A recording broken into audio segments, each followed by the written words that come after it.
बाबा जी सरकार कहलाए जाने वाले दरवेश बुजुर्ग सूफ़ी बरकत अली लुधियानवी रहमतुल्लाह अलैह को कौन नहीं जानता। इस साहिब मज़ार के बारे में कुछ ऐसे हक़ाइक़ मौजूद हैं जो आम तौर पर लोग नहीं जानते। इन छुपे हुए हक़ाइक़ और वाक़यात पर नज़र डालने के लिए आज की ये छोटी सी वीडियो बना रहे हैं। सूफ़ी बरकत अली रहमतुल्लाह अलैह बरे-सग़ीर के एक अजीम दरवेश बुज़ुर्ग हैं। आपका मज़ार फैसलाबाद में समुंदरी रोड पर वाक़या है। इस दरबार की जो सबसे ख़ास बात है वो ये है कि यहाँ पर दूसरे दरबारों की तरह आपको कहीं पर भी ना तो कोई गल्ला नज़र आएगा और ना ही कोई चंदा लेने वाला नज़र आएगा। इसके बावजूद इस दरबार पर रोज़ाना लाखों रुपए के अखराजात आते हैं, लेकिन ये अखराजात मुरीदैन से इकट्ठे नहीं किए जाते। यहाँ लंगर जारी व सारी है और इस दहलीज पर आँखों का एक बेहतरीन हॉस्पिटल फीस बिल्ला चल रहा है, जहाँ पर महंगा तरीन इलाज होता है।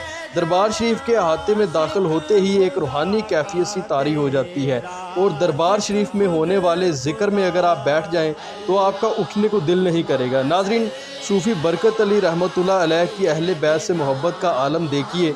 पाकिस्तान से एक दफ़ा एक शख्स उम्रा करने के लिए गया। जब वो मदीना मुनव्वरा में क़याम पज़ीर था तो ख्वाब में नबी करीम सल्लल्लाहु अलैहि वसल्लम की ज़ियारत नसीब हुई। नबी पाक सल्लल्लाहु अलैहि वसल्लम ने इस शख्स से फरमाया कि क्या तुम बरकत अली को जानते हो? जिस पर इस शख्स ने कहा कि नाम सुना है, अलबत्ता मैंने देखा नहीं है। नबी पाक सल्लल्लाहु अलैहि वसल्लम ने फरमाया कि बरकत अली मेरा ख़ास बंदा है। आप सल्लल्लाहु अलैहि वसल्लम ने फरमाया कि जाओ पहले सूफ़ी बरकत अली से मिलकर आओ। ये वाक़या एक अखबार के मैगज़ीन में तहरीर है, जिससे ये वाज़ेह होता है कि सूफ़ी बरकत अली रहमतुल्लाह अलैह पर नबी करीम सल्लल्लाहु अलैहि वसल्लम की किस हद तक निगाह शफ़क़त है कि वो इनको अपना ख़ास बंदा तस्लीम करते हैं। नाज़रीन, इसी तरह एक वाक़या तहरीर किया जाता है कि एक दफ़ा सूफ़ी बरकत अली रहमतुल्लाह अलैह को थाना में पकड़ कर लाया गया। इनकी गिरफ़्तारी इनको मशकूक समझ कर की गई थी, क्योंकि इस वक्त इनके दरबार शरीफ वाली जगह एक जंगल नमा होती थी और अक्सर औक़ात जराइम पेशा अफराद वहाँ पर आकर छुप जाते थे। बस इसी शक की बिना पर बाबा जी को भी हिरासत में लिया गया और थाने में लाकर खड़ा कर दिया गया। बाबा जी दूसरे लोगों के साथ धूप में खड़े थे। इतने में एक सब इंस्पेक्टर रैंक का बंदा आया और इसने देखा कि एक नूरानी चेहरे वाला बुज़ुर्ग धूप में खड़ा है, जिस पर इस पुलिस वाले ने कहा कि बाबा जी आप छाँव में आकर बैठ जाएं। थोड़ी देर बाद इस पुलिस वाले ने बाबा जी से कहा कि आप जा सकते हैं, आपका कोई कसूर नहीं है। जिस पर बाबा जी वहाँ से रवाना हो गए। सूफ़ी बरकत अली रहमतुल्लाह अलैह की करामत का तज़किरा सुनकर चंद महीने बाद इसी सब इंस्पेक्टर के दिल में ख़्याल आया कि बाबा जी के दरबार पर हाज़िरी लगवाई जाए। जब वो सब इंस्पेक्टर बाबा जी के यहाँ हाज़िर हुआ तो बाबा जी सरकार ने दूर से ही कहा कि हेलो इंस्पेक्टर साहब आइए। जिस पर इस पुलिस वाले ने कहा कि बाबा जी मैं अभी सब इंस्पेक्टर हूँ, इंस्पेक्टर नहीं हूँ।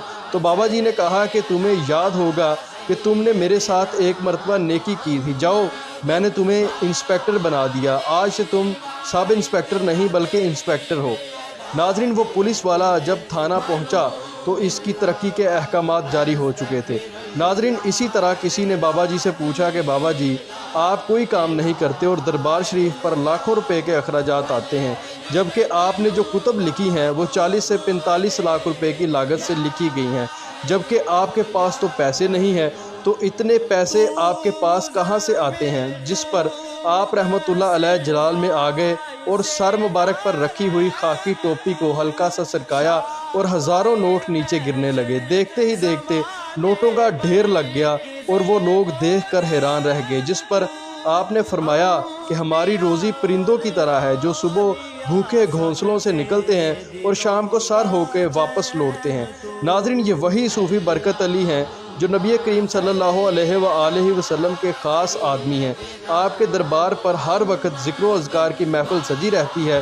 रोज़ाना हज़ारों अक़ीदतमंद यहाँ पर हाज़िरी देते हैं।